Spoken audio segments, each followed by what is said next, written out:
बागेश्वर धाम से सनातन शिक्षा को लेकर एक बड़ी घोषणा सामने आई है। बाबा बागेश्वर ने बच्चों को भारतीय संस्कृति और सनातन परंपरा से जोड़ने के उद्देश्य से गुरुकुलम शुरू करने का ऐलान किया है। यह गुरुकुलम इसी वर्ष फरवरी में आयोजित होने वाले सप्तम कन्या विवाह महोत्सव के अवसर पर बागेश्वर धाम में शुरू होगा, जहां बनारस से आए विद्वान आचार्य बच्चों को शिक्षा देंगे।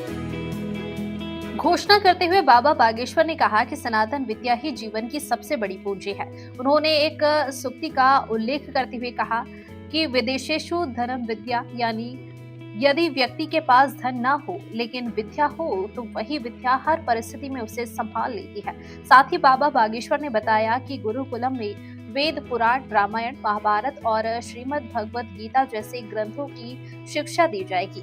बच्चों को ब्राह्मणों के माध्यम से बागेश्वर धाम में वेद मंत्रों का उच्चारण गूंजेगा। उन्होंने यह भी कहा कि भोजन, पानी और धन सीमित समय तक साथ देते हैं, लेकिन विद्या का दान जीवन भर साथ निभाता है। सुनिए बाबा बागेश्वर ने क्या कहा। छोटे छोटे बच्चों को हमने अभी आज शिक्षक तय किए हैं, पढ़ाने वाले बनारस से आ रहे हैं। वेद विद्यालय गुरुकुलम, वेद क्या है, संस्कृत क्या है, क्यों पढ़ना चाहिए, प्रणाम क्यों करना चाहिए, तिलक क्यों लगाना चाहिए, यज्ञ क्यों करना चाहिए, माता पिता की बात क्यों माननी चाहिए। जो पढ़े लिखे बच्चे हैं उनकी बुद्धि ठीक करने के लिए गुरुकुलम चालू कर रहे हैं। हम किसी को भोजन देंगे तो वो एक दिन तक रहेगा शरीर में, हाँ या ना, आज खाओगे कल निकल जाएगा। हम किसी को पानी पिलाएंगे वो 1 घंटा रहेगा, लेकिन हम किसी को यदि विद्या पढ़ाएंगे वो जीवन भर साथ रहेगी।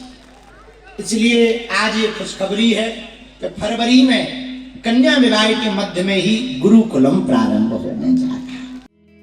धीरेन्द्र कृष्ण शास्त्री का कहना है कि तिलक धारण, शिखा बंधन, माता पिता, गुरु और भगवान को प्रणाम करने जैसे संस्कार सनातन शिक्षा से ही प्राप्त होते हैं। उनका मानना है कि गुरुकुलम के माध्यम से आने वाली पीढ़ी संस्कारवान, आत्मनिर्भर और संस्कृति से जुड़ी बनेगी।